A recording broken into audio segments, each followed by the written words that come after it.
Hey everyone, my name is Seth. This is the Books Business Growth Podcast where we talk to Amazon sellers, e-commerce entrepreneurs and business owners about their journey, what makes them tick and why they have been successful. So without further ado, please sit back and enjoy the show.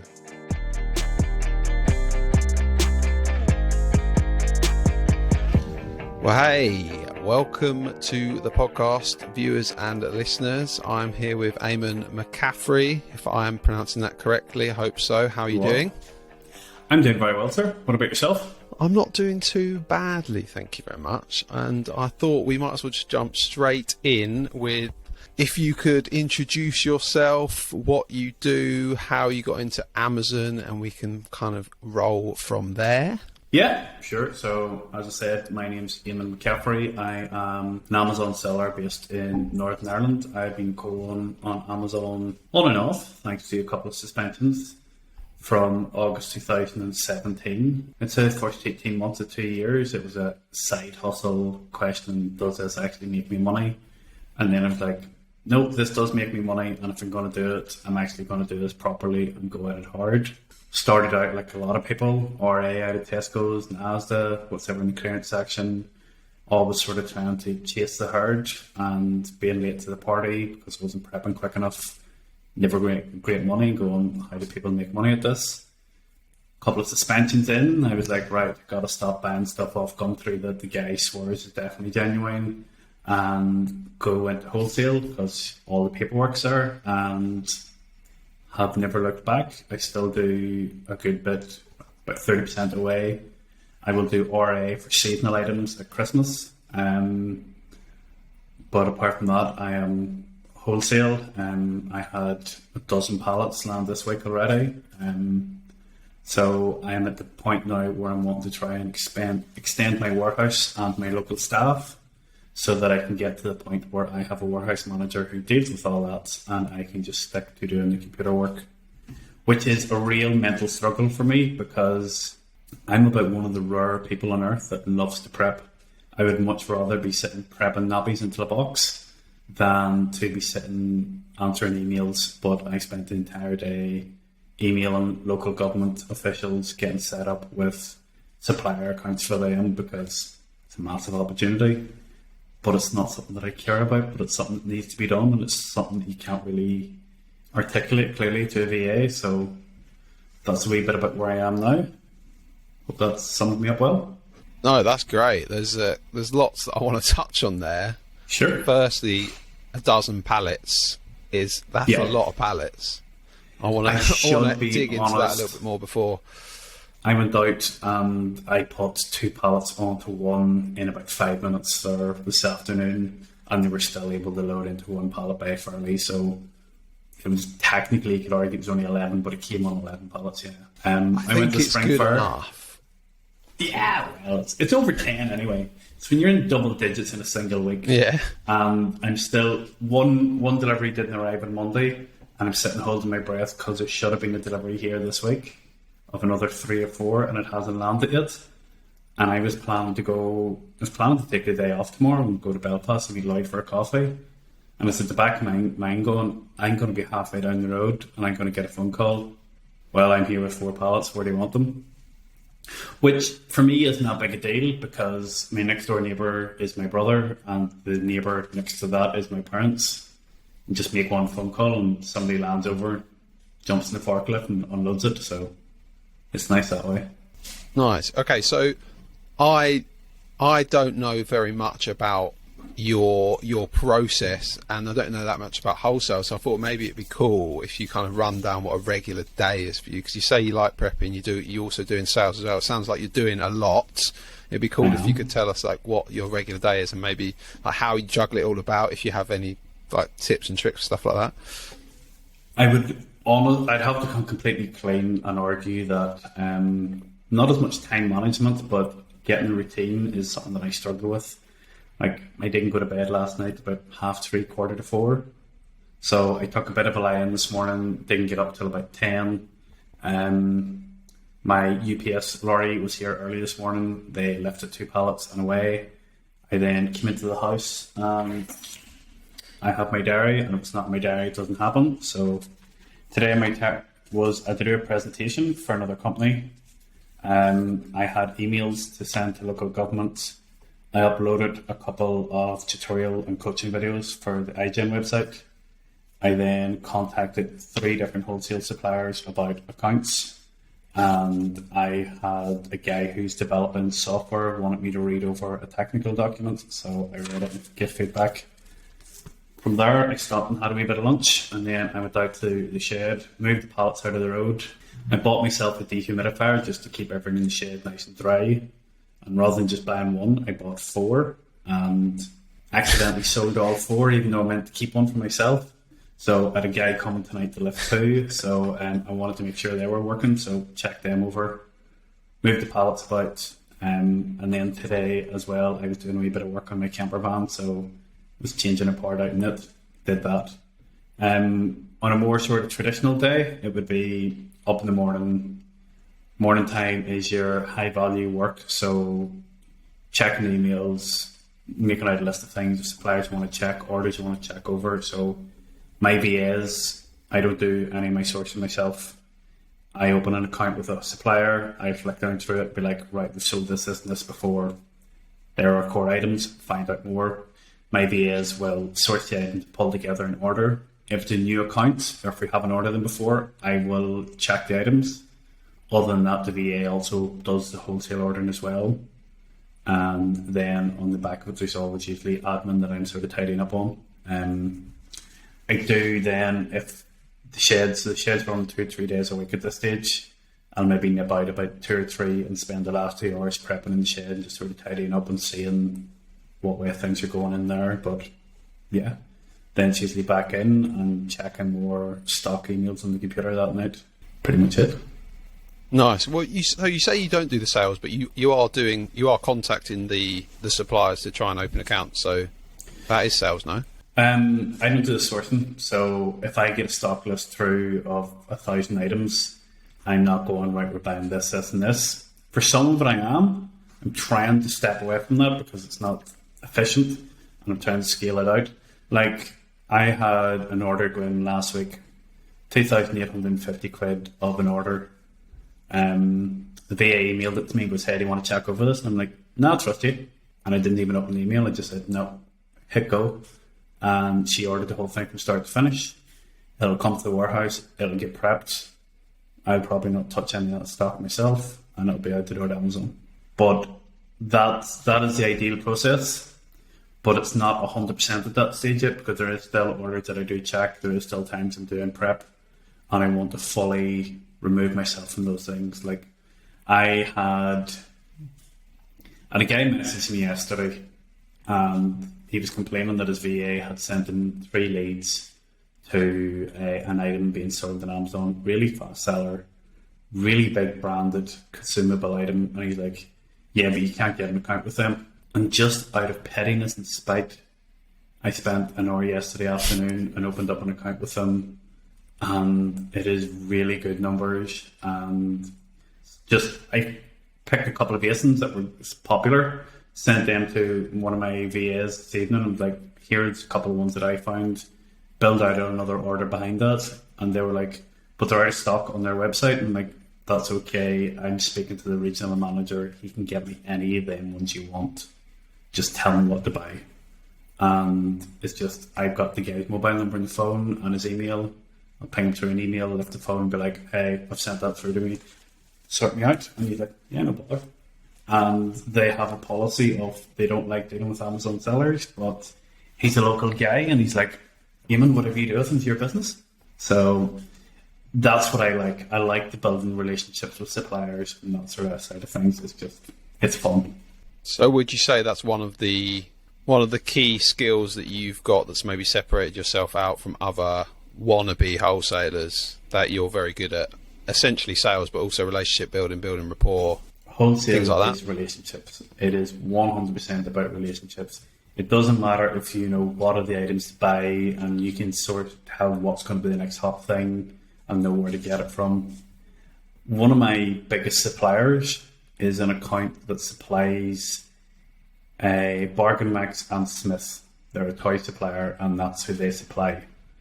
And they have one other account that sells on Amazon, and they flat out refuse to deal with Amazon sellers. I spoke to the guy, met him at a trade show, said sold on Amazon, and he laughed at me. And I was like, thanks. And he's like, son, it's not happening. You're a nice guy, best of luck, but you're never getting an account with us. I was like, right, fair enough. And I sat and chatted to him for half an hour about Irish football. He was from Dublin. I'm only about an hour and a half down the road. And I go, sure, listen, spin up someday. Have a crack. And next week he phoned me and goes, yeah, I'm going to be not too far away from you tomorrow. I'll call in. He landed in. I had a pot of tea on. I had a plate of buns sitting ready. Sat and had the crack. He walked into my warehouse and he's like I told you, you're far too small for us. And I was like, well, sure, give me a shot anyway. And he goes, screw it, I'll give you a shot. I've now put just 20,000 through him in the last 3 months. So nobody else would have got that because they heard the no and went, all right, okay. Whereas I heard the no and it was like, you said no, but you haven't walked away. And I'm like, I'll build a relationship up. And like, I contacted a supplier in the spring for our catalogue, phoned them up or emailed them through, and they looked more information. They phoned me back and they were like, do you sell online? I'm like, I do. Do you have your own website? I'm like, yes, but fair warning, it's only for lip service. The predominance of my revenue stream comes from Amazon. And they're like, okay, I appreciate that. We've got enough accounts going there with that. We're not interested in taking on anymore. Thanks for your time, but best of luck with your life. And I guess that's okay. There'd have been a time I would have argued with you, but if that's your policy, that's your policy. It's your business. I was like, can you give me one bit of help though? And they're like, yeah, sure. And goes, can you point me in the direction of anybody else that might be able to sell me similar items? And he's like, yeah, if you go to Star Wholesale, they're our supplier. They'll be able to help you out. And I was like, they're your supplier? And he's like, yep. I'm like, thank you very much. So they wouldn't give me an account, but they told me who their supplier was and told me just to contact them. And all it took was me being a little bit polite on the phone and being like, can you do me one nice thing? I made himself feel good. He still got to tell me to clear off, and I get a better supplier. But it's all about building that relationship. And if you don't ask, you don't get. It's to say no. That's fine. Hang up the phone. I have a database of 170,000 suppliers. Move on to the next. I love the relationship side of it. I was just about to say that once you'd finished, if you don't ask, you don't get. And It's funny you said that because it's so simple, but so many people don't do it, right? So many people are scared to ask the question, even if it's something really small. And that goes for anything in life, right? Whether it's like going over to a girl and asking her on a date and things like that. So I always struggled with that one. With that, I think all men struggle with it, right? But talking of like just struggling with that in general, it sounds like you don't struggle with it. Well, now you might have in the past, but like, have you always been like that, or were you in sales in the past? Like, what did you do before Amazon? Did what you did before Amazon help you? Was it related to sales? So my academic background, did a degree in geography, went to America for a year and did business communications. Came back home, did a master's in communications, and then did a PTC and became a teacher. And while working as a teacher, I also worked as a nursing assistant. And it got to the point where it was like, I was making really good money as an agency nurse assistant. I was like, can I see myself doing this when I'm 50 years old? I'm physically capable of doing this job now. I have the right mental attitude. I'm really good at it. Do I want to be doing this job when I'm 50? And it was a resounding no. And I was like, right, something needs to change. I've done sales jobs before. I've done telesales. I've worked for BT, changing people's contracts and stuff like that. And I used to be quite regularly the highest performing like sales agent on a floor of maybe 100, 120 people. My best achievement in sales was one night working for the university, trying to get people to give donations to the university. I phoned a phone number to speak to a girl, and on the phone, half an hour, 40 minutes, having the absolute crack, and I was like, right, well, sure, I'll talk to you later, you have a lovely evening. And the supervisor walked past and was like, Eamonn, was that even the right person? I was like, nope, that was her mother. they're like, you spent 40 minutes talking to the wrong person. I'm like, yeah. And they're like, we're going to have a word. And I'm like, give me 1 wee minute. And I get on the phone. I was on the phone for 5 minutes. I was like, great, thanks for your time. Have a great evening. And hung up. And she goes, what was that? And I goes, that was the right person. And we're like, and I goes, yeah, they just signed up to give £100 a month for the next 4 years with gift aid. And the girl was like, how did you do that in such a short period of time? And I was like, I spoke to her mother for 40 minutes. I knew everything about that girl. I knew what she was interested in, her best experiences at university, what she was doing, where she wanted to go. I knew her life story. I knew what to say to her. And the girl was like, right, okay, get back to work. But again, it was about, I built a relationship with the mother, whereas that girl, 8 o'clock Tuesday night, would have just told me to do. So yeah, it's all, you have to know how to sort of pitch it. And the same comes with wholesale. I also find within Amazon, within a lot of things in Amazon, you have to have a wee bit of an aggressive attitude that you can do whatever the F you want. Because, yeah, you might get suspended, or yes, you might get an IP claim, or you might not be aware of doing something. But for the most part, nobody's going to say boo to you. And it's the same with if you contact a supplier and be like, a lot of times I'll contact a supplier and be like, hey, I understand you sell this item. What's your best price on a pallet of it? And they're like, oh, well, you have to get an account set up for it. And I'm like, right, fine, hurry up. Rather than just being, hi, can I open an account? And they're like, yeah, we don't want to know you. You just be like, here, I've got an order for you, let's go. I had a supplier that met at the Spring Fair, and I asked him for his best price on all the stock he could get of one item. It's an Easter item. And I was like, I'll take it all. Just get me a price. Tell me how much of it you have. Let's go. And 6 days later, he came back and was like, oh, your address is coming back as a residential address. And has your company been going for more than a year? And I goes, well, a quick search of Company House would tell you it's been going nearly 5. And if you actually look on Google Images, you'll see that my residential address is beside a warehouse. Any update on the end pallets? And he instantly came back, oh, I'm very sorry. Yeah, get on that now. Whereas if I had been starting to try and explain myself, I was coming from a position of weakness. And then he had just taken his time, did whatever he wanted. Whereas I was like, I'm already dealing with your competitors and you know this. So if you don't want to deal with me, that is fine. And realistically speaking, there weren't... I genuinely, and this is an all thing, it's sometimes you're contacting the supplier, as long as you're okay with every outcome, you can be complete core power. Because I genuinely didn't care if he says, listen, sorry, we don't want to do business anymore, go away. Because he was 40p a unit more expensive than my current supplier. They might have new lines that I could add on, but I wouldn't stand up waiting on them. My business wasn't going to suffer if that account never got opened. So it was like, come easy, go easy. There'll be somebody else along in a minute. So I think a lot of people get hung up on that what they're doing is so precious and there can't be another way of doing it. Just because you're doing it doesn't make it special. Just if that doesn't work, find another avenue. That's super helpful. So it sounds like your method of getting over rejection, obviously you've been a good salesman in the past, is you're aggressive combined with you really don't care about the outcome because you know there's other suppliers out there, and also you're having a bit of fun as well. Yeah. It's those three together seem like they're very powerful. Well, I again Spring Fair there 2 weeks ago, and I met one of my oldest suppliers. My rep changed last year because of Brexit, so she now deals with Northern Ireland because she has experience in dealing with the additional paperwork involved now. And I met her at the Spring Fair, more or less just to say hello to her. And then that was my first time meeting her. And then afterwards, I was straight on the emails and was like, here, listen, when are you coming over to Belfast for a night out? Forget about business, let's just go on the lash.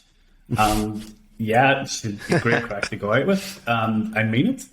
But there are so many things within Amazon that are so boring when you're trying to do your end of quarter VAT returns, or you're trying to reconcile an item, or had somebody complained today and it was like, hey, I ordered Satin's dental floss, but you sent me Satin XS dental floss, and I'm like, that's terrible. You paid 39p for 6 packets of it. What are you wanting here? There's so many things within it that are boring that when you can find something that's a bit of fun, do it. Like, life's too short. So yeah, and you can also outsource those boring tasks, right? For most of them, yes, because and Case in point, I had somebody message me last week going, "Hey, how do you do your accounting? It's taken me absolutely ages to write out all my credit card expenses." And I was like, "What do you mean write out?" And he's like, "Oh, well, you know what I mean, type them up." I'm like, "Why are you typing them up?" He's like, "Well, how else would you do it?" And I'm like, "I download them as a CSV into an Excel document, highlight all the ones that are expenses and drop them into one column, and everything else that was a purchase, I drop it into another column, and I hit total, and it takes me 5 minutes." And he's like, "Oh my God, I didn't know you could do that." And I'm like, I think it was Steve Jobs or Bill Gates. It was one of them two guys that said, "Always hire the most laziest person to do a job because they'll find the quickest way of doing it." And I am that person. Like, I hate the work. I put in 14, 16, 18 hours a day every day, but I hate the work. My point is that I only work because I have to. But if I can find a shortcut of doing something, if I can find an easier way of doing it, I will do it. Like my accounts, I'll probably do them over the weekend for the end of the quarter. And I do my statement of accounts where I will take a screenshot or download CSV for both and send all that to my purchasing manager for my bank accounts and all my credit cards. And she will put that into a profit and loss balance sheet for each month. I'll then split them out into 0, 5% and 20% of that bands and total those. And I will send those files to my accountant, and my accountant will tally it up.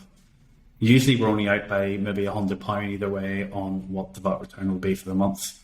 And my accountant will tell me what my VAT I have to pay, and I'll just pay it. And that is simply because I don't like doing those jobs. And when it comes to accounting, you don't pay an accountant to tell you what you have to pay. You pay an accountant so you can sleep easy at night knowing that HMRC isn't going to ring your doorbell. So yeah, I will outsource everything and anything. During lockdown, I sold PPE equipment to local government, and I made a bit of money. And it has really sort of turned my head, and it's taken me to now to get to a position where I could spend time doing that. But I took out a contract with a company only 2 days ago. What would that be? Tuesday. To hire me a warehouse manager for the warehouse, so that I can focus on those government contracts, because there's something like 133 billion a year spent on tendered projects in the north of Ireland. And for most of that I can't touch. They're massive construction, building hospitals, road services. But then there's procurement and provision works as well. I seen one recently, and it was providing carbon monoxide detectors, shoehorns, and 18 other different items to a local housing authority. And I'm like, I can buy them, put a margin on them, and sell them on. That was a contract worth £1 million over 4 years. Even at only 20% margin, that is 50 grand a year profit. One contract. £1,000 a week profit for the next 4 years. It's pretty damn good. Yeah. Now, I didn't tender for it, but it was just, I just looked at it and went, you want me to buy those 20 items and sell them to you, and this is the amount you want to buy. Give me a minute to phone a supplier and see how many. And that's all it is. And I was like, yeah, that I want to do. But you can't be doing that if you have 1,000 boxes of Easter eggs in the shed you need prepping out the door for tomorrow. So I need to delegate tasks out. And this is what a lot of people don't understand. They're like, oh, I'm doing this and I run my own business and I'm my own boss. And I always put the question to them, and it's very obnoxious. I'm like, right, if I wanted to buy your business, what would you be selling me? And they say, because they don't have a single tangible or unique selling point or unique part of their business that they could say, I could sell you this that would generate you revenue. And I'm like, you don't have a business, you are self-employed. And it's by no means a belittle them, but there is a distinct difference. And the reason why that hits me so much is because there was a long time where I was like, I'm a businessman, and my dad would be like, and what exactly is the business that if you want to sell it, you could sell? And I'm like, eek. So I think it's important to build out structures, build out SOPs, delegate tasks out, build out departments and teams, relationships and contracts, and then you can sell it as an ongoing viable business if you wished. Yeah, I totally agree. I was pretty much a glorified freelancer until last January, before I had any team members, and I was doing all right for myself, but as you say, it was not a business that anyone any investor would have looked at and thought, yeah, I want a piece of that, because I was just a massive bottleneck. And it's a new challenge, isn't it? It's fun building a team and building something that you might be able to sell. But so, talking of your story, so you are at the moment looking for more ways to outsource. You're looking for a manager for the warehouse, you were saying. So once you acquire a manager, what's next for you? Like, what are your plans and goals for this year and beyond? Jaguar XJL. Honestly, that's pretty well. I don't want to say that's pretty much it, because that's never pretty much it. I have said to my wife, I want to be doing 15.5 million a year at 20%, and she's like, "Why that?" And I was like, "Because it's $5,000 a day profit, and doesn't that sound really cool?" And she's like, "That's the only reason you want that specific number." And I'm like, yeah. Imagine telling people you're making $5,000 a day. And she's like, "You have a real skewed sort of goal." And I'm like, "Yeah, but that would be a benchmark for success that you could then use to provide other things." Where you're like I've already, like, my front garden's an acre. It's like 400 foot by 400 foot, and I've already pointed out where my helicopter hangar is going to be. And my wife keeps saying, "You don't need a helicopter." And I'm like, "Yeah, but when I need a bigger shed, it's not going to be here. It's going to be down the road. And if I needed to get there quickly, I'd need a helicopter." And she's like, you torture me." My goals for this year, realistically, though, are if I got a warehouse manager that could come, open the warehouse, take deliveries, be on top of, right, that pallet of stuff needs out this week because we're running low on it. Let's go that way. That would allow me more time to open more accounts, build more relationships. From then, I don't think it would take too long before I'd run out of money. So after that, I would be wanting to look at more capital investments. Again, you've got Amazon loans, Payoneer and the likes. I've also been talking to Invest A&I and my local bank about getting loans as well. So I would go with them, look at them. And then after that, Europe. So EFN is good if you want to make an extra couple of grand a month if you're targeting specifically just selling in the UK, but with just as Europe as a secondary thought. But if you really want to crack into Europe, with Germany obviously being the biggest market outside of the US, you then do have to go pan-European. So there is a trade show next month in Poland that I've been toying with the idea of going to, but I don't think I will, simply because I don't think it is the right caliber of suppliers that I want. I don't think it's right for my business. But I want to start looking at suppliers from Central and Eastern Europe. And I suppose, considering the news and events of today, that little bit might have to take a bit of a back seat. I've already spoken to a prep centre in Poland, but I have a couple of questions there, and I might actually pop over and visit them just to reassure myself before going into Europe.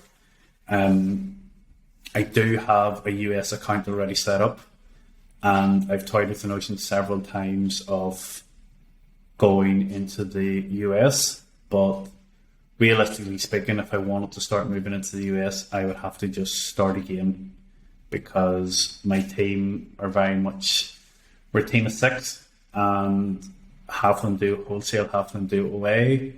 I have a purchasing manager who is shit hot in every sense of the word, and she's a control freak. And I have had several rows, and I've had to beg her sometimes to consider not being a purchasing manager anymore and to become an operations manager. And every time I suggest maybe getting one of the other team members to do some replaying purchasing, she's like, "No, I'll just work harder this week." So I need to really work on that. So before I would take on US operations, I would want that staff member to be able to do operation management, so that I would have sourcing and a purchasing team for the US, and that staff member to do operations to control it all. I've already got a prep center set up in the US as well, and then I'll just clone it out there. But at the minute, like, my January turnover was better than my October. So the fact that people say, oh, Q1's so dead, and you're like, my Q1's escaping up to be, for some of the months, better than Q4 is crazy. And it's solely because we have got so much better in the last couple of months at how well organised we were for wholesale. And it would be a crying shame to distract the team or split our efforts at the minute. So I'm going to give maybe the first 2 quarters of the year just really doubling down on what we're doing within the UK before making any moves Q3 maybe into the US or Germany. But it'll probably just be a case of taking on 3 or 4 more new staff and just being like, learn to swim. There's a lot to be going on with, hence why I need somebody managing operations here. My calculations are to do the numbers that I want to do turnover this year. I need to be shifting 12,500 units a month through my warehouse. At the minute, it's hard to keep. Like we'd only did 2 days this week. There was only 2 staff. I did none, and they still managed to put out 2,500 units in 2 days. It wouldn't take that long to put out 12,500. Like there was 2 weeks ago, we put out 5,000 units in 3 days, but that was day 2 was pushing hard. Which is funny because I speak to some prep centres in England that are rather large concerns, and they're like, yeah, our staff members, they average about 250 units a day. And I'm like, are they sick?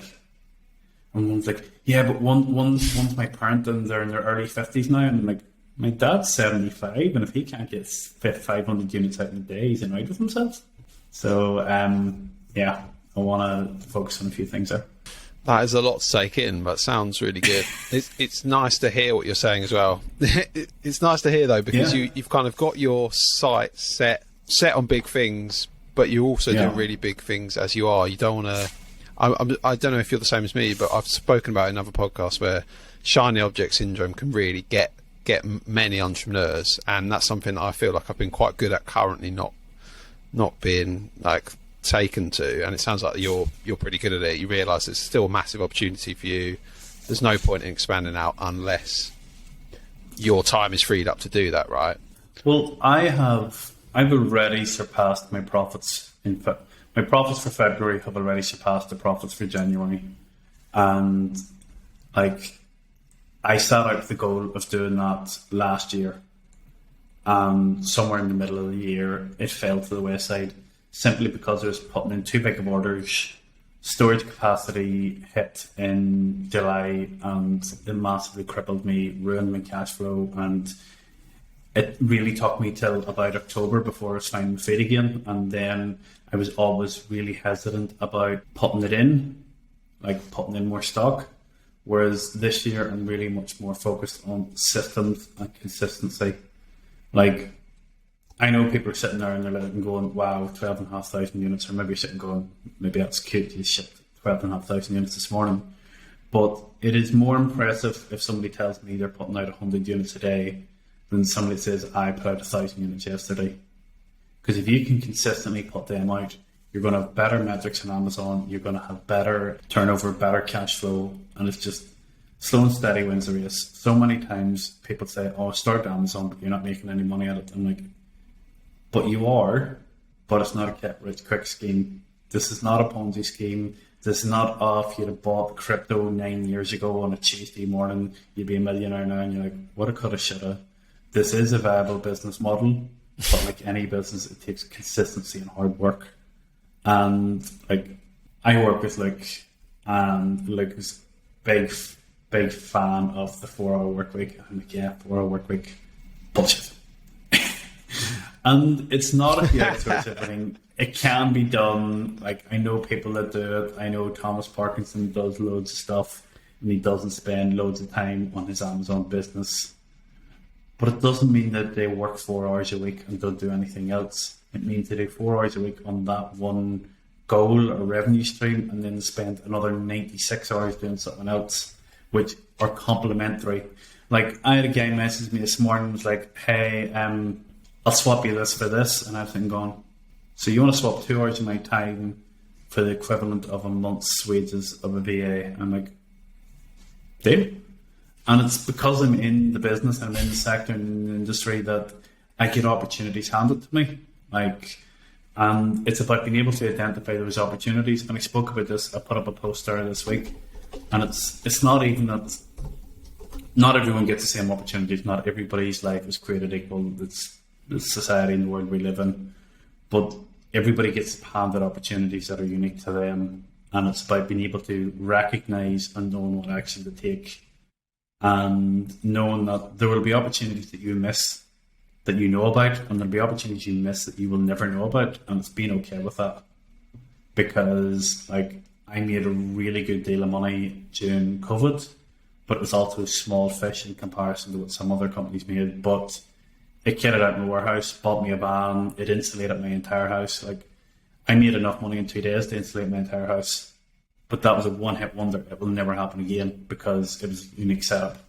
But today, and this sounds morally reprehensible, I texted my wife and a couple of friends and was like, so Russia's invading Ukraine, how do we make money in this? And they're like, Eamonn, you're terrible. And I'm like, I know. But if you think well enough, there's an opportunity here. I just don't know what it is. And they're like, seriously, stop. And I'm like, but there is an opportunity there. And nothing will probably ever come of that for me.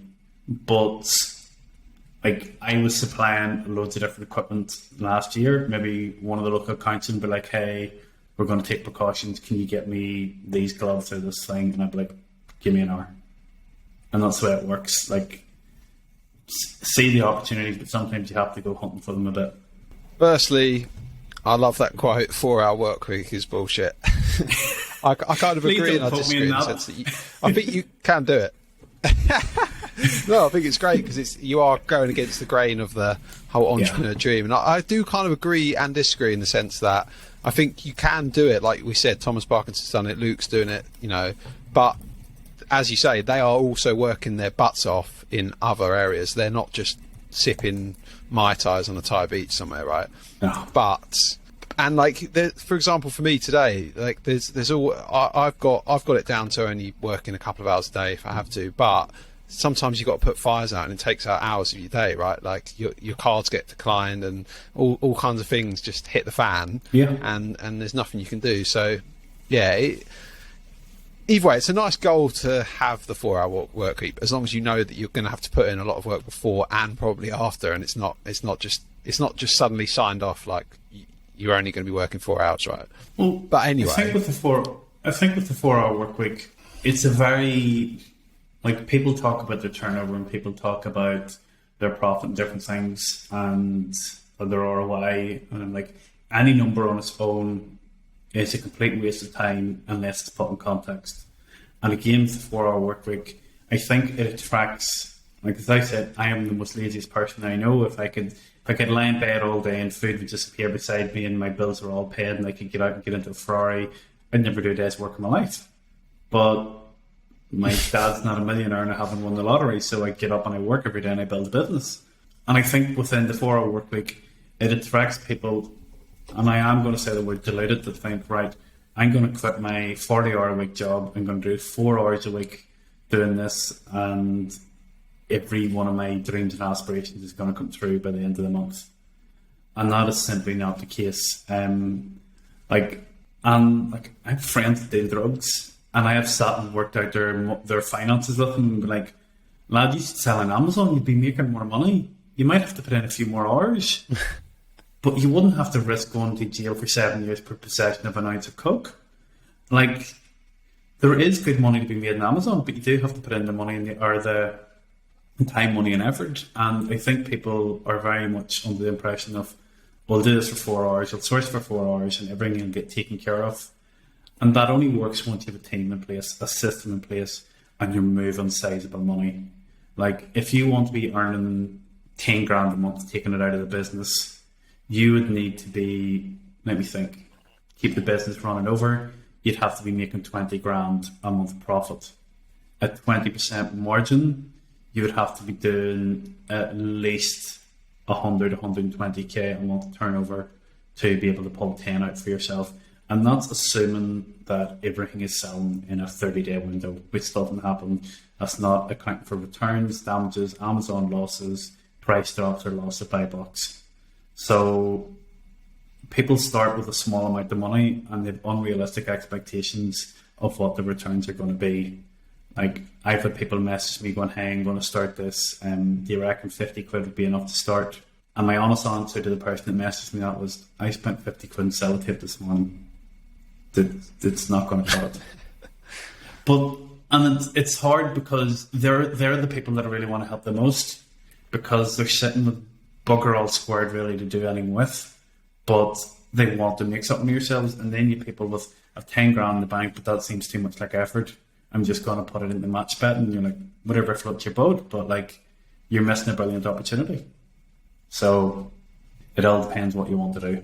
Yeah, the quote that comes to mind for me for that comment there with people starting with not a lot of money, it's like people what's the quote? They over exaggerate what they think they can do in a year, but underestimate what they can do in 5, right? And I think that's kind of how Amazon works for me, because I think it didn't start very quickly, but then it really quickly built up quite a big momentum, and I got that snowball effect. And I think once people can get over that initial hurdle of, yeah, you're not going to get rich overnight, but there is really something to this, like yourself and I have kind of proven.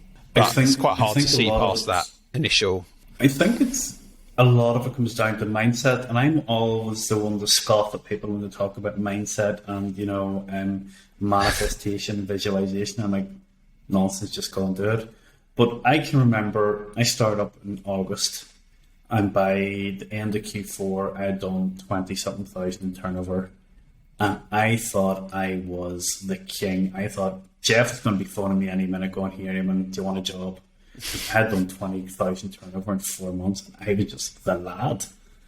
And now I think back to that and like sort of scoff a bit and go, that was cute, but it's kind of pathetic. But at the same time, I sit and look at what I'm doing now, and I'm sitting going, am I going to look back in 5 years and be frustrated at myself that I was still thinking so much small scale? There's times that I'd see emails coming in for like, I don't know, Dove shampoo, and I'm sitting looking and going, I'll check this and see if there's any money in it. I'm going, why am I wasting my time doing that? You're paying a team of staff, trust the process and let them get on with it and scale for bigger things. And people say like, be careful, don't over leverage in debt. And I'm like, why? I'm $250,000 in debt. What's the difference between $500,000 in debt? Like, the house is protected, the mortgage is covered. You might as well just go for it, because like, there's no point. Like, I sometimes liken it to when you pull out to pass a car and you're just wingmer to wingmer passing the car, and you see another car coming head at you, and you have to make that split second decision. Do you nail the brakes and try and get back to the position you are, but you can't account for what the other cars are going to do? Or do you put the foot down, drop it a gear, take the overtake and move on and get there safely? And it's the same within business. Sometimes when you find yourself traveling along, you realize things are getting hard. Do I panic and go back and be like, right, that was dangerous, just never try and do that again? Or do you just struggle through the pain points and realize 6 months later you're through the other side, you're in a far better position? Because I can remember the first wholesale order I put in, it took near enough every penny I had to place it. And it's like, if this doesn't work out, I'm kind of buggered. But it did work out. Now, looking back, most of them items I would never source again. But it was a means to an end, because it got me to a different point of thinking.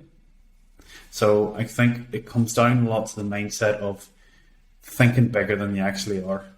Because, as you say, you can achieve a lot more than you give yourself credit for. Yeah, there's so much that I can dig into there, what you say. Like, one thing I'd like to comment on that I think that car analogy is great.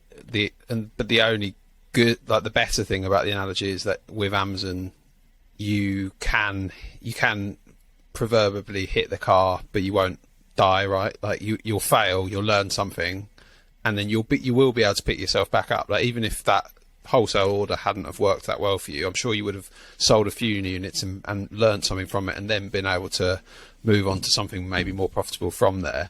And it's funny how you say mindset.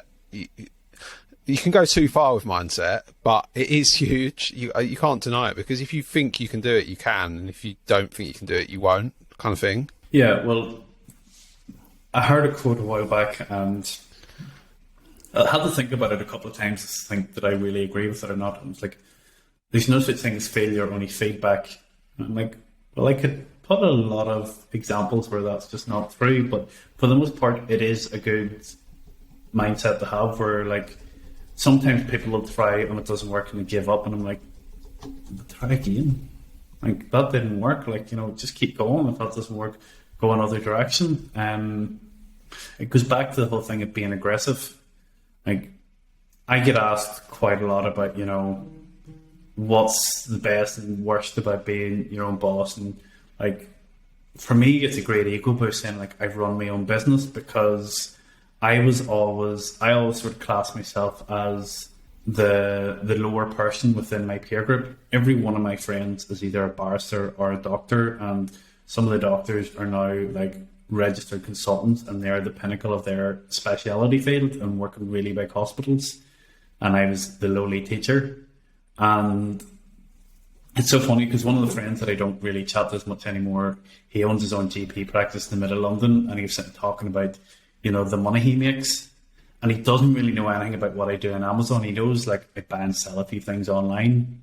And we're talking numbers and wages and take home. And I was like, And it dawned on me that I was making more than him. And it was even better not telling him that. Rather than, like, bragging, it was even better not to tell him that. But so I was always of the sort of lower mindset. So to be able to get past that, I've always found you had to be that wee bit of aggressive. But within business, the best thing about it is nobody tells you what to do. But the worst thing about it is nobody tells you what to do. There's no handbook. There's nobody coming along to rescue if it doesn't work out. So if you try something that doesn't work, you can't just sit and sulk and cry. You dust yourself off and find a way to make it happen, because you've no other choice. No matter, it's sink or swim, and there's no safety net. So get on with it. And I find that very freeing at times, because it's not like, okay, that didn't work, and you just sit and wait. You're like, that didn't work. Try another way and make it happen. So, like, I remember one of the first orders that I put in was during COVID, and I phoned a rep and I placed an order, and the rep goes, I don't know why you always order this product when this product here is our best selling one. And I quickly Googled it on my phone and was like, wow, that's going really good. I'll take a pallet. Thought it was a big lad. I'll take a pallet. And when it arrived and I went to create the listing, I had ordered a pack of 12, but the listing on Amazon is a pack of 16. And I was like, right, we just spent 800 quid here. You can't really return it, because that wholesaler is never going to deal with you again. Fix it. So I created my own listing, and I've been selling them every list since. And you've created a good listing when Amazon now starts to steal the buy box off you. But it was like, what we meant to do in that scenario, just sit and cry and goes, I've lost 800 quid. No, fix it. So you do have to have a bit of resilience in this game. You don't have to be, it's not like you're out every day with a shield and a sword fighting dragons, but you do have to have a wee bit of sort of mental resilience and just being like, right, things aren't always going to work out. That's fine. But if they don't, figure out another plan and just get it done. It's a great mindset. It makes me think that what you're saying there is that the only way you can fail is if you give up, or if you just persistently make the same mistake more than that. You keep making the same mistake, right? If you learn from your mistakes, it's like you're saying, the feedback rather than the failure. But where do you think you've got your resilience from? Where do you think that's come from?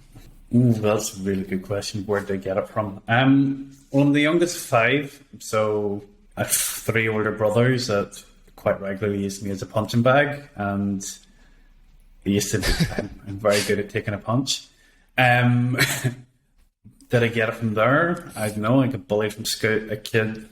I think a lot of it comes from having a chip on my shoulder, and I got bullied as a kid in school, but a lot of people do, so I'm not very special at that one. I was like, you know what? I know I can do something here, and nobody else is going to do it for me. Like, you have the 11 plus in England, yeah?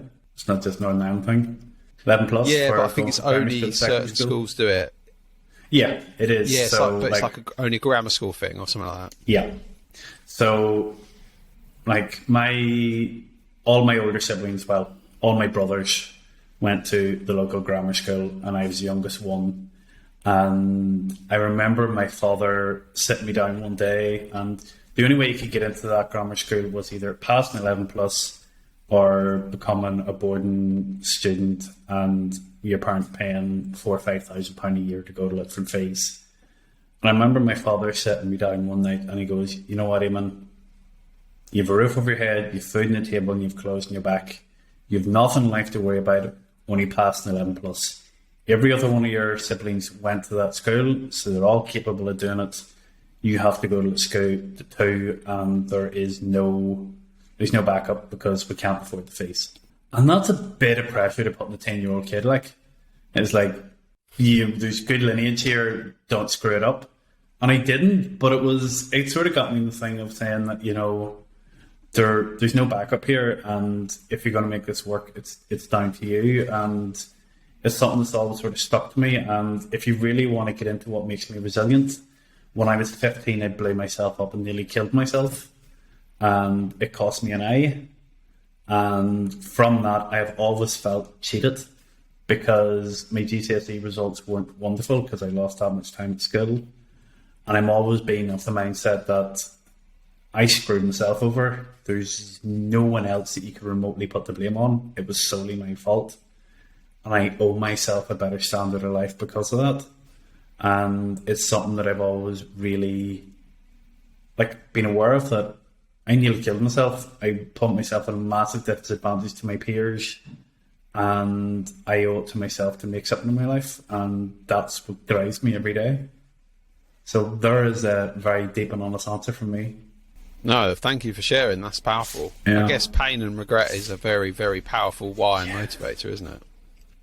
So is spite and hatred, and just, I want to show other people, and being like, I know I'm capable of something better, and if society measures me by how many pounds I have in the bank, well then let's go and do it.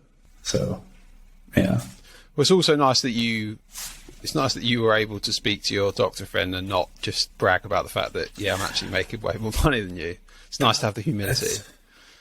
It did, and humility is something that has been sort of a learnt trait for me.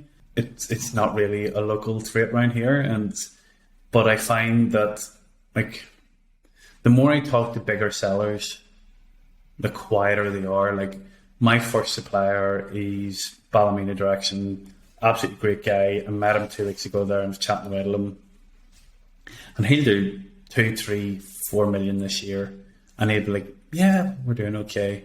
I have another friend who I still haven't figured out how much money he's making. He still works a full-time job. He'll do 2 million quid this year in the UK, and that's his smallest account. He's got, in Black Friday, he sold 500 units of one item in the UK alone, and he is raging because it should have sold 2,000 units of one item in Germany on that one day. So I reckon he's somewhere around 5 to 7 million total for the year. He still works a full-time job, and he will never mention money. You meet him in the street, he's wearing a nice pair of jeans and a shirt, but there's no... He drives a nice car, he drives a nice Range Rover, but apart from that, there's no evidence of any sort of wealth. He never mentions money, and he's the first one to try and give you a helping hand and help you out, and you're just because he doesn't need to show it off.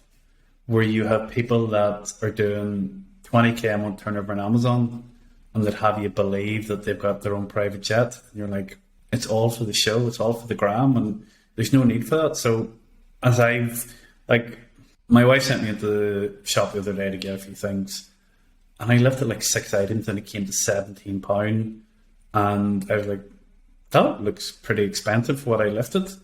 But I also just sort of shrugged my shoulders and paid for it, and it sort of made me realise that I am in a very fortunate position, that there's a lot of people right now in society that would have been like, maybe I don't need a £3 trifle to put it back. And for me, it's just meh, it's one money or two monies. Because I don't spend all that much, but when I do, I spend a lot. I'm building a house, so I won't spend a fiver on a sandwich out at lunchtime, but I will turn around and spend £2,000 on tiles. But in 2 years' time, the tiles will still be in the bathroom where the sandwich won't be seen. And I think it comes to the point of view that I'm now more acutely aware of the privileges that I have in life. And I feel that there's no need to brag. I'm happy and content at my own position.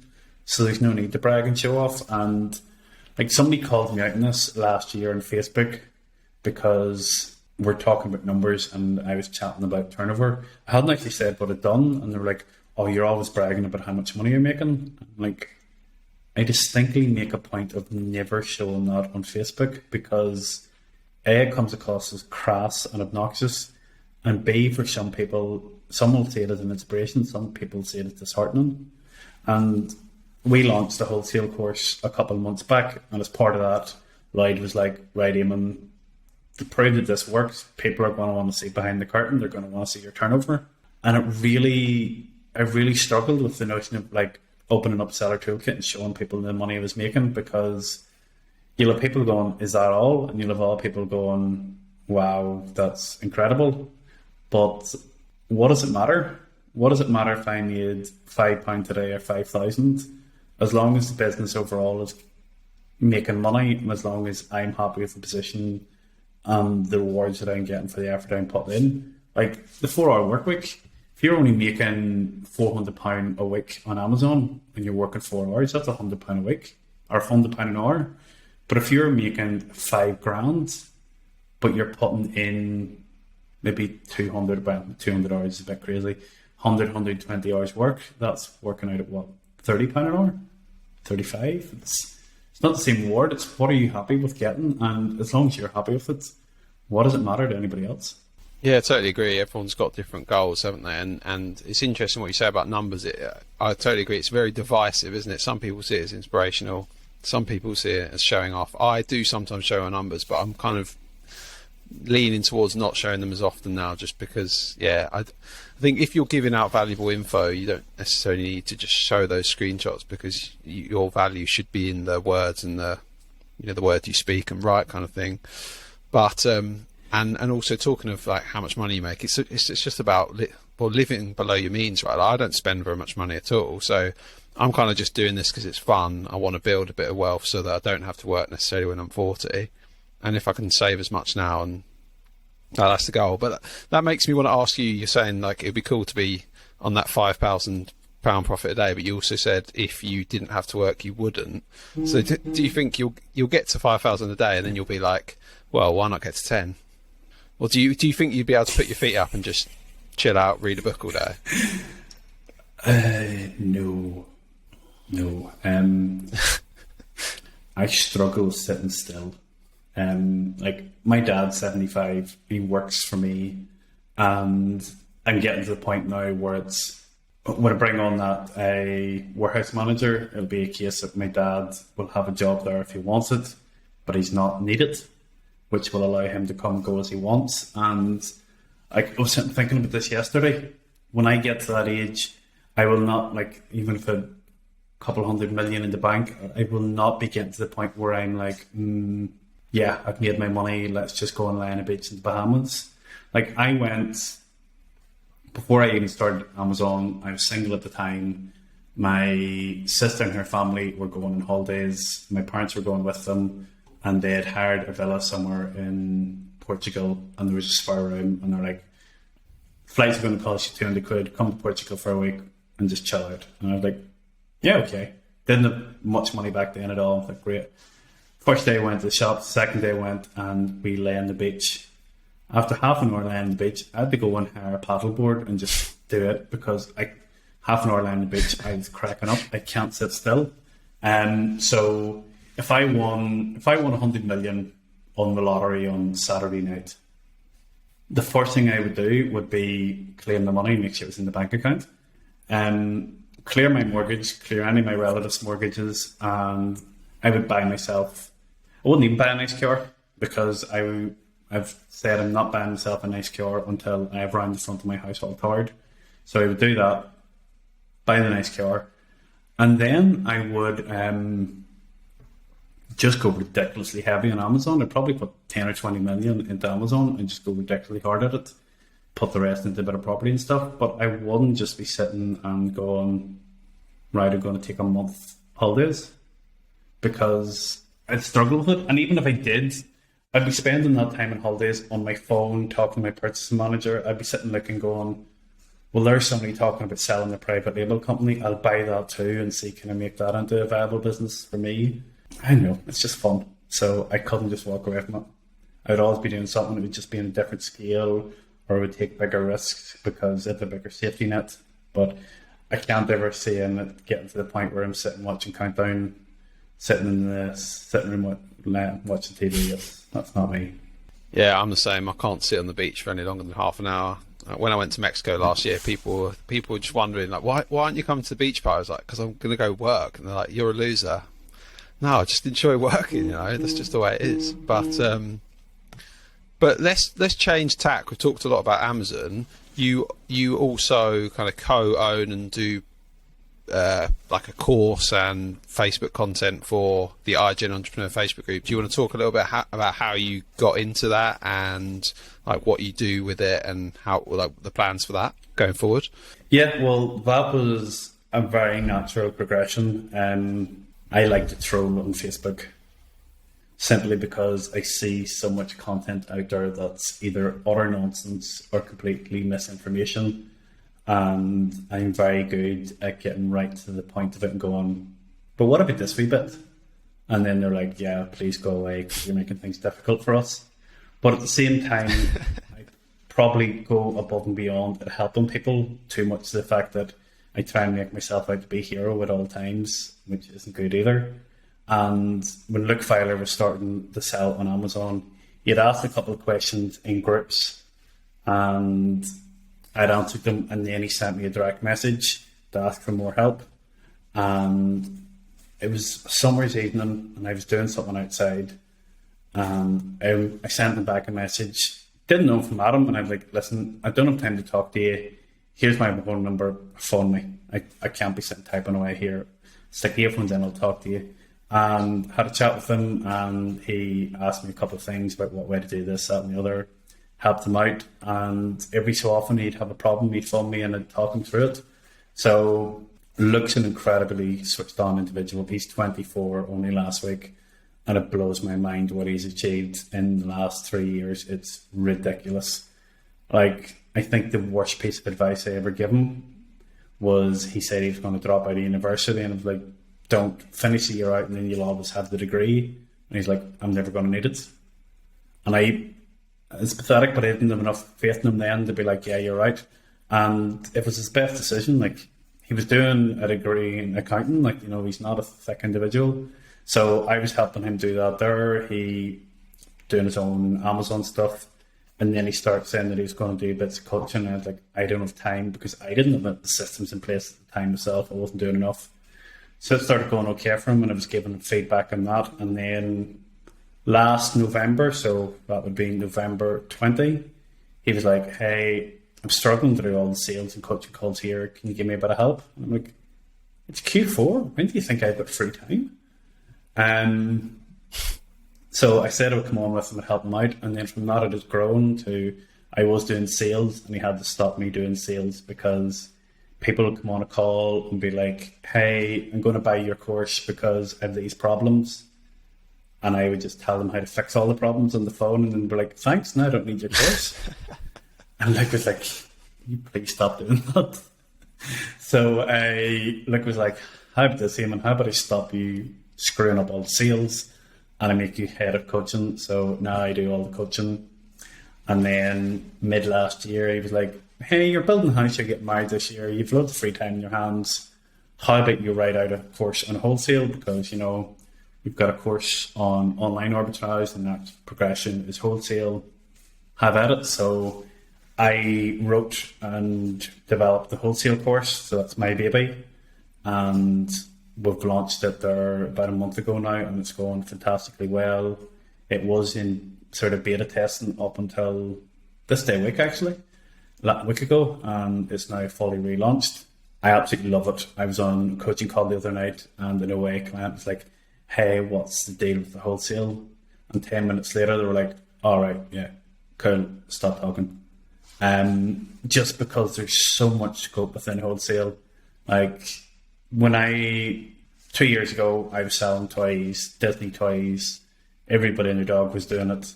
And at one point, I had, I think, 37 declarations of conformity outstanding. And those were the ones that people weren't able to clear. Monday morning, we were having our monthly review, our weekly review of the team. I have 2 of them.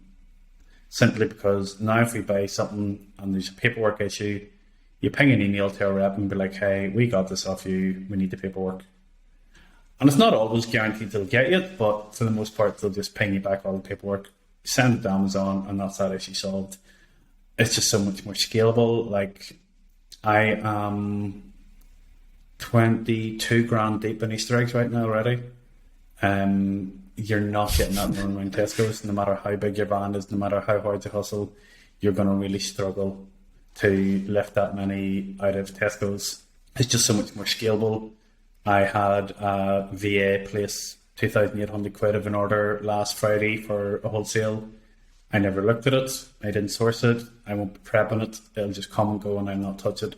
There's just so much you can do with wholesale, which is why I'm so passionate about doing the course. Within IGN itself, we've got the blueprint there for OA, for anybody doing it in RA. We then have the blueprint for wholesale, and I do all the coaching. So I do small group and one-to-one coaching, and I absolutely love it. Like, the first client that I took on doing one-to-one coaching, I still have regular phone calls with her. And I remember her speaking to me ages ago, and she's like, how many calls have we got left? And I goes, have you been keeping count? She's like, no. And I goes, me either. I said, I'll get you to a specific point. You're not at that point yet. I don't care how many calls this takes. I'm getting you there. And she now has her own warehouse. She now has her own staff. She's now doing much better in her business. And yeah, so I love the one-to-one stuff. Now, I charge a lot for the one-to-one coaching simply because there's a lot of time involved for me. There's a lot of mental energy and stuff, but the results speak for themselves. Going forward for IGN, NFTs, Luke is crazy about it. I'll not even discuss the amount of money he made last month off NFTs, but it was quite disgusting for a 24-year-old child.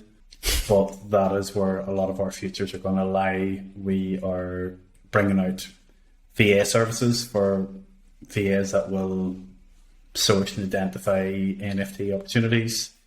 There's going to be a blueprint training program there. There already is one, but it's being modified. And I would say down the line, I know we have been looking at ones for property. If it's at the right stage yet, I'm not too sure, but we're looking at the idea of bringing one in for doing property as well. And we are a training company. At the end of the day, we provide value, we add support to our clients. I think a lot of people will agree that e-commerce is really only getting started. Yes, it's been around 20, 25 years, but the growth of online, it grew 7% in the last year. A third of all sales over Q4 were done online. That's only going to get higher. There's so many other opportunities. You've got private label, you've got your own website, you've got business to business, and we will be there to provide support for our clients in the future for that. So, loads. Awesome. Yeah, and obviously e-commerce is a great thing to get into all the time, but especially now with inflation. I mean, we can command the prices, right? We can just ratchet them up within reason. Like, you are at the mercy of your competitors. Like, there's one supplier that was at the Spring Fair last week, and I watched at least 20 different Amazon sellers going up on an account with them. And I said it to Lloyd, and Lloyd was like, right, thanks for telling me that, because I'll not be ordering from them again, simply because there's going to be massive price tanking there in the next 2 to 3 months. All those new people, they open an account, they're going to go in and be like, product A is making £2 a sale, it's selling 50 a month, there's a potential £100 a month profit in one line, we'll order 100 of those. And everybody's going to do the same thing, penny war, lose profits. And I was like, yeah. So there was a couple of items that I'd been selling really well, and I spoke to my sales rep. I have an account with that company too, and they're like, yeah, we have 1,000 units coming in, and then that's all we can get for absolute ages, and then the price is going to be going up 45%. I just bought all their stock. So it doesn't matter. Any of them new sellers come in, they open up an account, they can penny pinch all they want. I can still undercut them below their break even and make good margins because I didn't buy it at their price. And like, that is how you have to be careful when you are dealing with sales online. Yes, you can say you can dictate your own price, but you don't know what your competition, where they're sourcing their items for, what their margins are. Plus, you're assuming that they know their numbers and they're getting it from the same place as you. I've seen you going up against sellers that are quite novice. They evidently don't know their numbers, they're not considering their overheads, and they're selling at a loss because they're panicking. And if you match their prices, you're going to have the same outcomes in. So you have to be careful about your pricing. Yeah, I should have caveated that with, you need to still make sure you've got an edge. And I wasn't really thinking about that because I'm in books, and I make sure I'm picking books where I know that I've got a lower price than my competitors, whereas yours is kind of a different ballpark. But talking of wholesale, do you want to go back to your course just a little bit? Because I'm quite interested. Like, it's called The Blueprint, so I assume it's kind of an A to Z of how to get started in Amazon, how to find suppliers, how to make money, be profitable Pretty with it. much. It's everything you need to get started, really. So I take people that are at the starting point of A, they've already got a selling account, and B, they understand what a buy box is, what ROI and margin is. I don't sort of cover that sort of stuff. I'm coming in with the attitude of, if you're starting wholesale, you're going to have a basic fundamental understanding of the workings of Amazon. And then I go from there. I don't have the assumption that they're good at sourcing, because I'm doing enough coaching now to identify that most sellers are scarily pathetic at sourcing. I spoke to one seller who's like, I'm a professional seller, I know how to read keeper graphs, I know absolutely everything. And I clicked the tab and I went, what's that? And I was like, yeah, that would explain why your sales aren't fantastic. So I do cover in-depth sourcing. I look at how to build relationships with suppliers, how to lift the phone, chat the 20 minutes to receptionist, find out who you actually need to be speaking to, and get put through that department. And then talk about how to build out the order, in such a way, and use like spreadsheets that I've built out, so that once you build out one order, you can very quickly reorder using the same spreadsheet. So you just highlight the ones you want, change your order number, bang, done. I then look at about how you can be more efficient. Like, the amount of people I talk to do their own prep, and they don't have any sort of understanding of a factory process of how to prep. So go through and all that there. What's not included in the course at the minute that I am working on is unique bundling, which is pretty much an alternative to private label. I show you how to set all that up, different things, and about how to sort of manage your cash flow and mindset, because as much as I think it's all wishy-washy, feel-good nonsense, if you're coming in every day going, yeah, this isn't going to work, I'm going to screw this up, I'm going to fail, it's a bit like if you're speeding in a car and you're going, I'm going to crash, and then you come to a corner and you're fixated on the hedge and you just forget to turn the wheel and you go through the hedge. Like, I've really tried to think about all the pain points of my journey and where I am and where I want to get to and where I've come from, and try to just sort of like hand it all on a silver platter to clients. I was at the trade show, and one of the things I did was I walked people around and helped them get accounts opened. And it was the third day, and I was speaking to a guy, and he's like, oh, I'm going to go over and open an account for these ones. And I was like, again? And I just walked over to my rep and I was like, Henry, do me a favor, just give this fella an account. I can vouch for him, just don't even ask him any of the questions, just give him an account, get it done and over with. And my rep was like, fair enough, if you stand over him, bang, sign there, done. Where there was just like, right, because I knew that he was going to go, I knew I was going to have to play devil's advocate and talk him how to get the account opened, and I was like, right, let's just skip all the foreplay and just be like, here, do it. And I have really tried to cover every aspect that somebody that wants to start out in wholesale would want to look for. Like, I know some competitors that are still doing wholesale, and then they're coming on and going, what way would you work this for a forklift? What way would you do this? Like, I've done all that research. I've bought my own forklift. I'm in the middle of doubling this capacity of my warehouse. I know the ins and outs of which pallet racking's better. Like, that, it's where I have my passion. So, and it shows through in the course. And my father is like, you do really just shooting yourself in the foot. You're showing people who your suppliers are, and you're showing them what to buy and how to do it. I'm like, yeah, but there's enough suppliers out there. There's enough stock, and they'll run out of money before they'll do any serious damage to me. So it's always fun and games. Like, I went to one supplier at the trade show last week, placed an order with them, walked around the corner and found the supplier that they buy from and went, and just put a second order in with them too. They have no website. They have no social media presence. He had literally one copy of his stock list on an A4 page. And I was like, can I get a copy of that? And he's like, you can take a photograph. This is the only copy. And they'll probably do 10, 20 million turnover this year.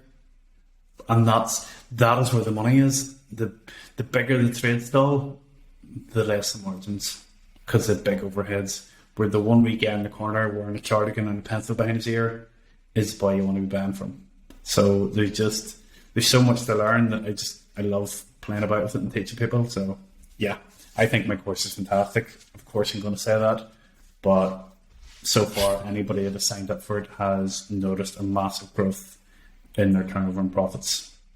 Genuinely. It sounds really good, and it's funny how your dad said that about the competition, because my mum says the same thing. She's like, "Oh, you're giving all your secrets away," and she's like, "Mum, I don't think you realise how big this market is. I don't think you realise how big e-commerce is. There's enough space for me and a bunch of other people, let alone like thousands of other people." Always interests me. Well, people think, it's like thinking small versus thinking big, isn't it? The thing is that the first items I ever bought wholesale were wedding planners. And I was buying them out of Poundland for £1 and selling them for £7 on Amazon. It wasn't VAT registered. I was making like £3 profit. They were selling 20 or 30 a day, and I was laughing, thinking I was class. And it was going on Amazon, and you were looking at these, and they were like, plain brown with just said wedding planner on it.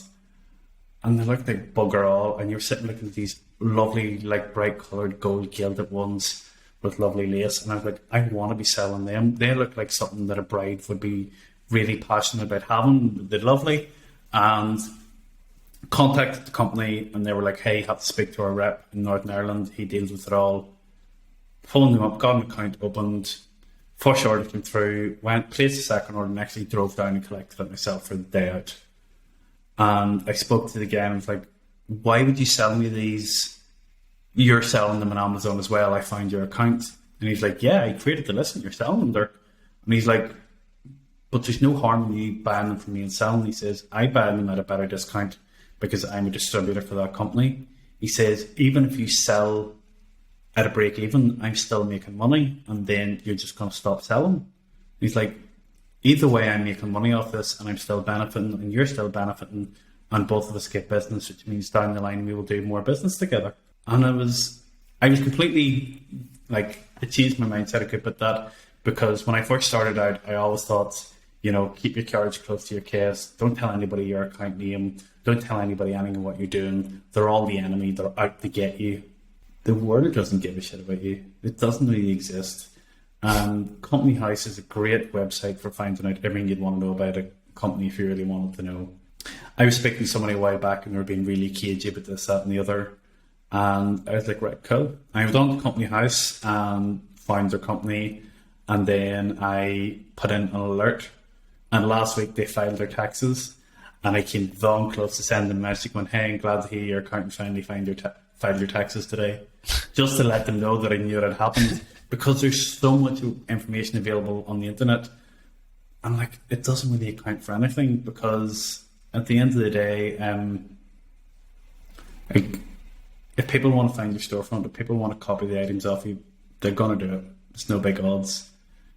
And I think a lot of people could copy my pricing or copy my items, not buy it from the same source, not be able to prep it for the margins that I can prep it from, and they still wouldn't make the money I'm making on it. And fine, I might make a couple of sales less a month, but so far today I've had 145 orders, and that's a pretty low day for me.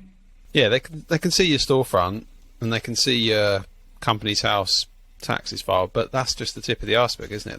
They're not seeing how efficient your warehouse is and how great your relationships are with your suppliers and the prices that you're getting, right? Well, one of the things I guess you're teaching that in the course. Yeah, but one of the things I was looking at today, that company I was talking about, like one of my VAs was like, yeah, there's no money in selling this item. I'm like, yeah, but we're going to sell it anyway. And they're like, but you're going to be selling at a break even. Why are you doing that? And I'm like, because with every £250 order placed, they give us a machine free with £300. And my VA was like, sorry, that doesn't make any sense. And I goes, I know, which is why we're going to be putting in a lot of orders. Like, we're selling this as a loss leader to get this item. And you're never going to articulate to that somebody that's finding that item and buying it from their website away and not getting the free £300 free gift that I'm getting from a corporate sales rep. So they will never know. A lot of people struggle with that. How so? Like loss leaders, and as in like loss leaders, or like buying stock at maybe break even because in the long term you're building a relationship and you know that you'll be able to drive the price down eventually. I think a lot of people struggle with that. I know that in my Facebook group with books, a lot of people. Yeah. Oh, you don't. What do you mean? You always make sure you're profiting, or? I'll always make sure I profit. I'm not saying that I don't sell things at a loss to try and clear through stock. That one particular item it's a break even or very, very tiny profit on it, but I still consider it a profit because I'm getting the other benefits and I'll be getting it as part of a bigger order.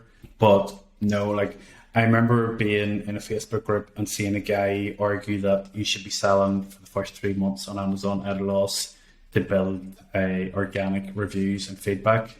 And I was like, what an utter terrible piece of advice to give a new seller. Sell at a loss for 3 months in the hope that you get organic feedback. Roughly speaking, for every 150, 200 orders that I get, I will get one review. So for a new seller that's selling, 30 a day, they would have to sell for, in a month, they might get 3 to 5 reviews. I'm like, that is terrible advice to give anybody. I'm like, no, don't be at that. So yeah, I'm here to make money, whether it's 10p or £10, profit's profit. But yeah, I don't deliberately sell at a loss unless it's clear and old stock. That makes sense. I think what I was maybe trying to point out was that like some people will be, for example, with books, you get a lot of older stock books that you just need to clear out, right? And then I think a lot of people that I speak to really struggle with selling at a loss, even though you aren't going to be able to shift that book otherwise, and it's just the price of business, right? Like sometimes you've got to take a long-term view, right? Obviously we want to profit on every item we sell, but sometimes you just have to deal with that. But I guess books is very different to wholesale, definitely different to private label, like your example there. I guess that person maybe is in a very saturated niche or something. Like I bought a electric toothbrush the other week, and they emailed me to say that they'll send out the same product again if I do a review for them. And I'm pretty sure that's against Amazon terms, but that means that they're selling this toothbrush for effectively half price. So they must not be making much money if they're selling an electric toothbrush for £14 effectively, right? Because most people are going to leave a review, aren't they? But that must just be because they're doing such volume, right? And I don't understand that model because that's probably above my pay grade, but I don't know. Roughly, I find that you get a review for every about 150 to 200 sales at the minute, the last time I checked. It used to be when I started out, it was a review for every 100 sales, but it's fell off the cliff now. Asking for reviews and feedback is massively against terms of service. I actually had to do a plan of action this week for Poland for feedback violation, and I was just very aggressive in my plan of action, going, I have never sold an item in Poland. Can you explain how I asked for this thing? And I was like, and I actually put in the name and address of my solicitor, and I was like, please provide all evidence to my solicitor, as I will be taking this as legal action for slander because I haven't done anything that you're saying, not even remotely. So I must actually log back in and see what they've come back with. But I suppose now we're at this nearly an hour and a half. Now would be a good time to come clean and tell you how passionately I hate books. I thought it'd be a really great idea last summer to buy 3 pallets of books, 2,000 books, sold on scene, 25p a unit, and I was going to go through them, scan them, sell the good ones on Amazon, sell the other ones on Zip It and WeBuy Books or whatever. I currently have a pallet and 2 shopping trolleys full of books in my shed. And on Sunday night, I just went, right, enough's enough. I jumped into the forklift and I took the pallet of books and I put it out into the yard. And only my forklift won't drive down into the field.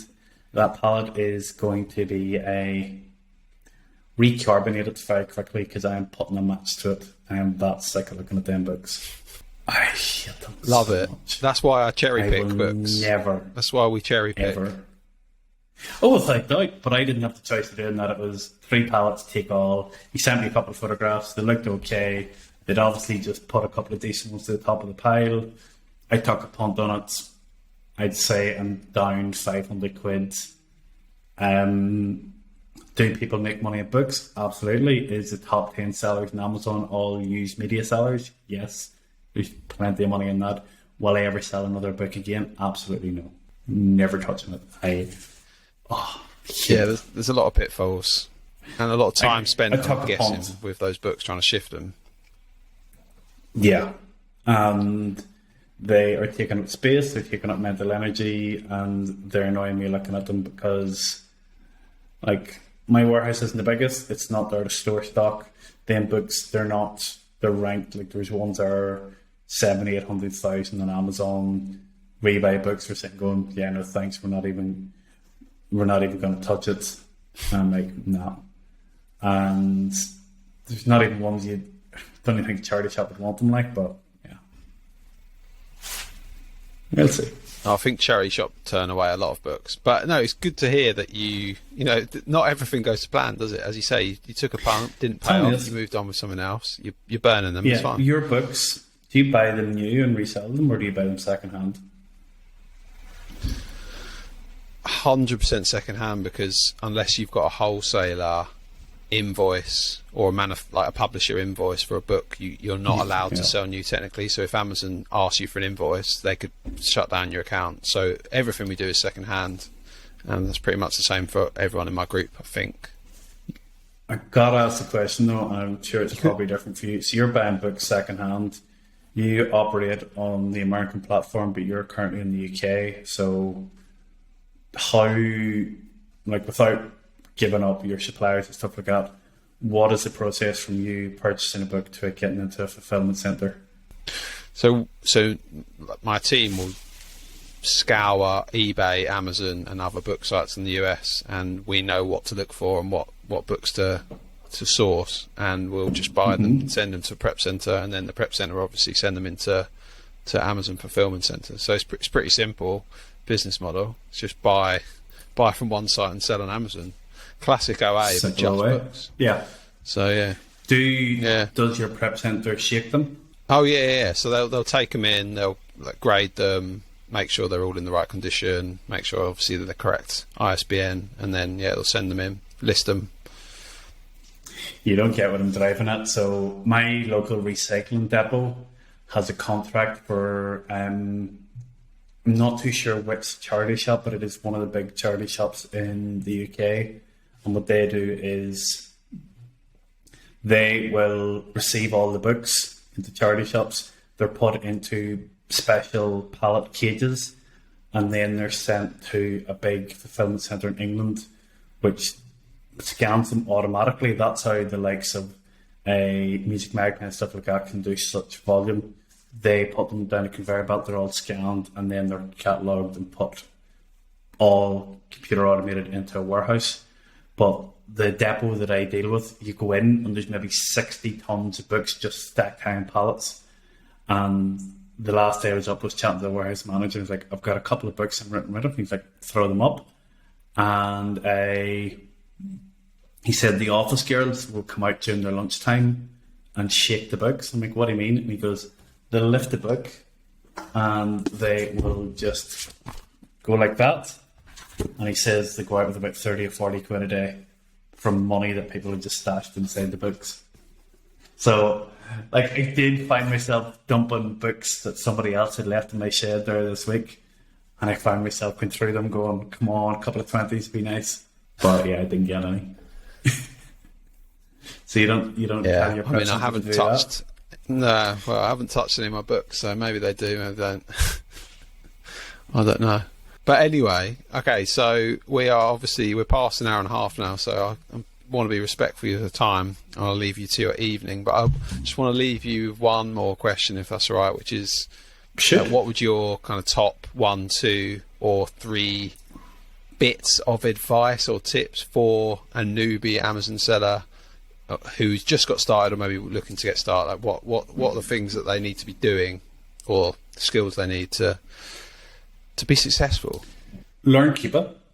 Be aware of all your costs, because if you spend an hour stacking shelves on Amazon or stacking shelves in Tesco, you'll probably get £9-10 for it. If you spend an hour scouring OA, have you earned any money doing that? So be aware of all your costs. Be consistent in what you're doing. So you want to make sure that you are doing a little bit every day rather than bust yourself one night a week and then doing nothing for the rest of the week. You'll get far better results being consistent.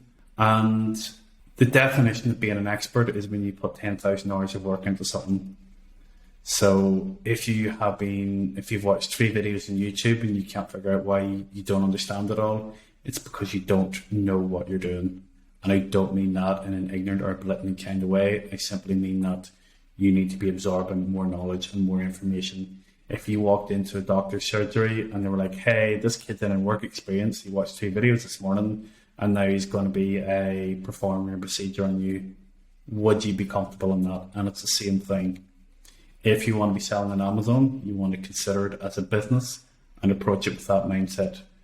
And for that to work, you either have to be selling something different or selling in a different manner than the competitors. Therefore, the more knowledge you have, the better.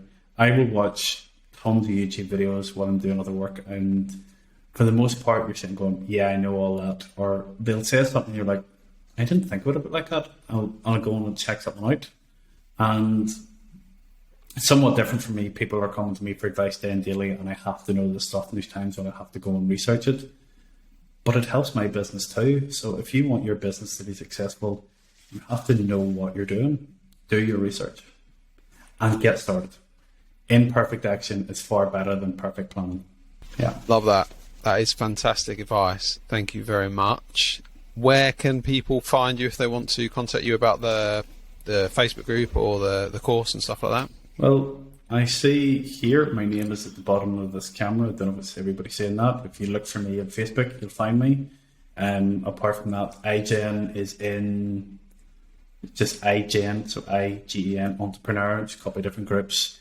If you add into one of them, if you just send me a cold Facebook request, I will send you a message going, hey, how do I know you? If you explain that you see me on here, I'll add you as a friend. But I get maybe 10 friend requests a day from people that I've never met. And most times they're like, hey, do you do reviews? Or hey, do you need a freight forwarder? And I'm like, thanks for your time. No. I have a policy that if I've never spoken to you, I'm not just going to accept a cold friend request, because I'm like, we're not friends. It's just simply a way of trying to keep track of who I communicate with online. I don't mean it as an insulting sort of way. It's just like, if we've been speaking and having a back and forth on Facebook, even if we have been calling each other at the end of the day, send me a friend request, yeah, great, slide into the DMs and continue that argument, but I don't just accept cold friend requests. So if you're going to send a friend request, at least send me a message too. Nice, yeah. Viewers and listeners, please don't spam Eamonn. We'll put all the links in the show notes anyway, so you will be able to find... Just send me a message for it. Yeah. Yeah, if you want to drop a link to iGen on my group profile, perfect. Yeah, absolutely will. Thank you once again. Very, very grateful for you coming on. It's been a great conversation, and hopefully we'll chat soon. Cool. Yeah, you're welcome. Nice one. Ciao for now. Thanks. Thank you so much for tuning into the show. If you've made it this far, you may as well leave this video a like if you've been watching on YouTube. Please subscribe and hit the bell icon for future episode updates. Or if you've been listening on Apple Podcasts, it would be absolutely amazing if you could leave us a review, as that makes a world of difference.